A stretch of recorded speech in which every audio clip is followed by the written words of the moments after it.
Get ready for your daily dose of marketing strategies and tactics from entrepreneurs with the guile and experience to help you find success in any marketing capacity. You're listening to Marketing School with your instructors, Neil Patel and Eric Siu.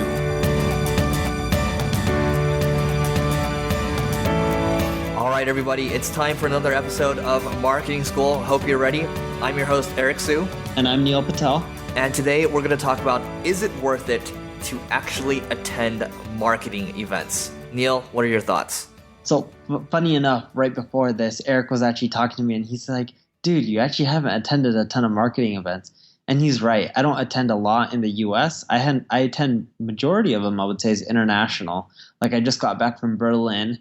I've been back for a few days, and literally in 5 hours, I'm heading out to Sao Paulo to attend another marketing event in the e-commerce realm.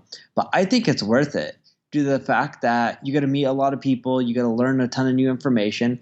The real question comes down for me is, are you going to learn a lot by attending the sessions? Some people may. I usually don't. And the other question is the event going to introduce me to new people that I don't know?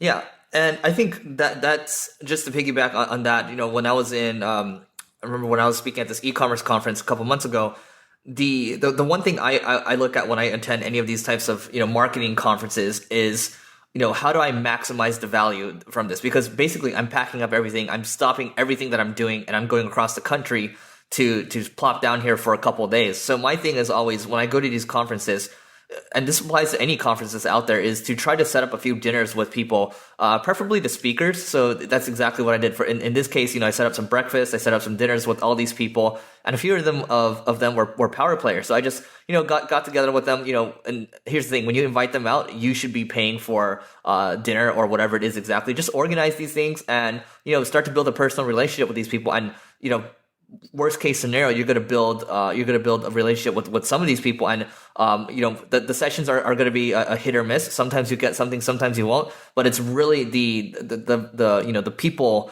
that you meet that's going to help you in the long run. Yeah, and you have to figure out, is it going to be worth it from an ROI perspective as well? So Eric, you were talking about the other day about going to Brazil, and I was telling him, I'm like, dude, do you really want to go all the way down to Brazil? Because for him, he mainly does consulting here in the US, and he was breaking down the economics. For him, he speaks at events, so the ROI is actually much better. But if there's 5,000 attendees, is there a good chance that he'll get one customer? And that's how he put it to me. And if you think about it that way, yeah, he'll probably lock in at least one six-figure deal, 5,000 attendees.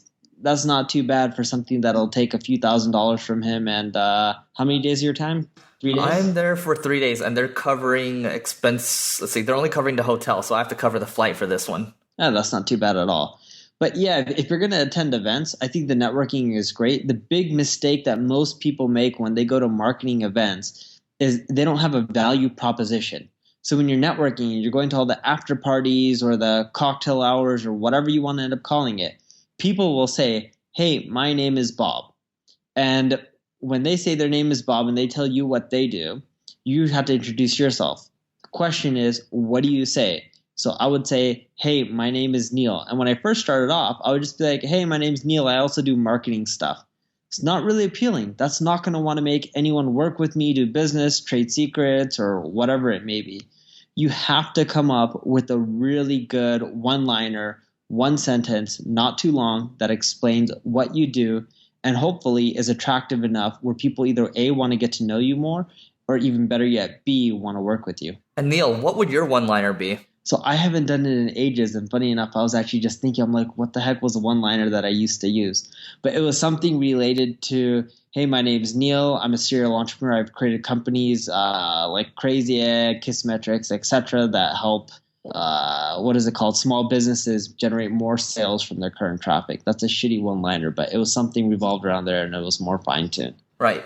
And I just read, I was scrolling through Facebook about an hour ago, and I read something from a mutual friend of ours talking about, whenever you meet somebody, just imagine that they have a sign on, and I'm paraphrasing here, imagine they have a sign on them saying, make me feel important. And that's what everyone wants, right? And when you're able to talk to people and ask about what their problems are and how you can help them, it goes a long way. So try to help people first. versus I think a lot of people, when they go to these conferences, they try to think of it as, what am I going to get out of it? It's really not about you at the end of the day. So think about what you can give them first, get their email address, make a few introductions for them, and they're going to remember you for a long time to come. Yeah, and the big mistake that I used to make when I first attended marketing events, and keep in mind I'm quite a bit younger than most people, but I didn't carry business cards. And I was like, oh, no one carries business cards. You know what? A lot of people still do. And if you have them, you're much more likely to get people to follow up with you than if you don't have them with you. Good point. And that was a mistake I made at the last one. But I mean, I think also at the same time, this whole, I was having brunch with somebody today, and they talked about how, she said she wanted to start speaking more and things like that. So I guess this could be a totally different conversation, but I think it would be helpful to touch upon it, because when people go to these marketing events, they often think that, hey, like, oh, these speakers up there are superstars. I'm never going to be the type to be up there and speak. But it's actually a lot easier than you think. And I'll just give you an example here. The conference I'm going to, I'm also going to Sao Paulo, but I'm going about 2 weeks after Neil. But basically, I was just doing a webinar to my email list a couple months ago, and they just basically reached out and said, "Hey, do you want to come speak at our event?" And actually, doing these webinars, and even if you do like a Facebook Live or something like that, you're going to be able to, if people are watching, you're going to be able to get these other opportunities out there, and maybe you can do like a co-promotion with people if you don't even have an email list. So that's just a thought for people that think going to these events is just for something for you to just kind of kill the time, but you can actually be up there speaking. The other thing to keep in mind too, and I still make this mistake today, if you're going to go to marketing events, you have to, no matter what, even if you're not feeling it, you have to go to the after hour type of stuff, networking events. I was just in Berlin. After I gave my speech, people loved it, and I was too lazy to go to the networking event. I was with another buddy named Charles. Charles and I did dinner, and he's like, dude, let's just go. So I tagged along. I went to the event. I met a ton of people who were like, Neil, awesome to meet you, great speech, yada, yada, yada. I had 3 offers from that networking event. One person said, hey, my buddy needs SEO. I can't do it. He has a $500,000 budget. Can I connect him with you, right? So that's offer number 1. Another person said, you gave an amazing speech. Love the stuff that you were doing. We should do more speeches together, and let's do like some sort of training class. We'll sell the tickets and we'll give you a cut of it. That was number 2. And then the third person said, hey, I have a company that just does arbitrage, in which they sell ads on their site, and then they drive traffic by buying ads from like the Outbrains, Tabulas, etc. And they also said, hey, can you work with me? I would love some help on conversion optimization, get more people clicking on my ads. It'll help me make more money. And they even offered to buy $100,000 of my upcoming book. That was a really good deal, right? If I didn't go to that networking event, I wouldn't have some of these experiences. And when I was at the networking event, one of the owners of the event, he was just like, hey, if you're getting bombarded by people, there's an upstairs area that's only for like the speakers and people with the band that you have.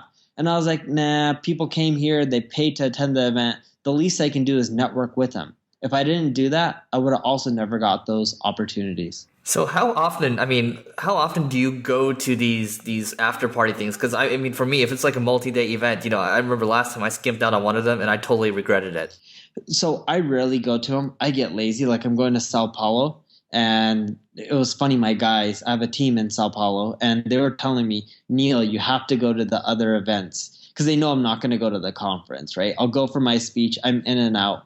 And that's really it. But there's like, yeah, there's some speaker dinners, lunches. There's a lot of other people just networking with the attendees, and there's some parties. You got to go all of it. And this sucks, but unless someone drags me to it or tells me I have to go, I usually don't. The reason being is I just don't care for the income from it. But if I went, I would generate a lot more money. This is true. I mean, so a lot of you are probably thinking, well, Neil can do that, and well, Neil's the guy that can generate all these. What if we're not at his level? And I'll just tell you, me being lazy. I mean, this is the same exact scenario, right? And I was dragged out to one of these things, and the same exact thing happened. So it works for all levels. You might think, oh, well, Neil's the only guy that can do it. It'll never work for me. But I'm telling you, like, if it works for me, it's going to work for you. So with that being said, I think we can go ahead and cap it off, and we will see you in the next episode of Marketing School. This session of Marketing School has come to a close. Be sure to subscribe for more daily marketing strategies and tactics to help you find the success you've always dreamed of. And don't forget to rate and review so we can continue to bring you the best daily content possible. We'll see you in class tomorrow, right here on Marketing School.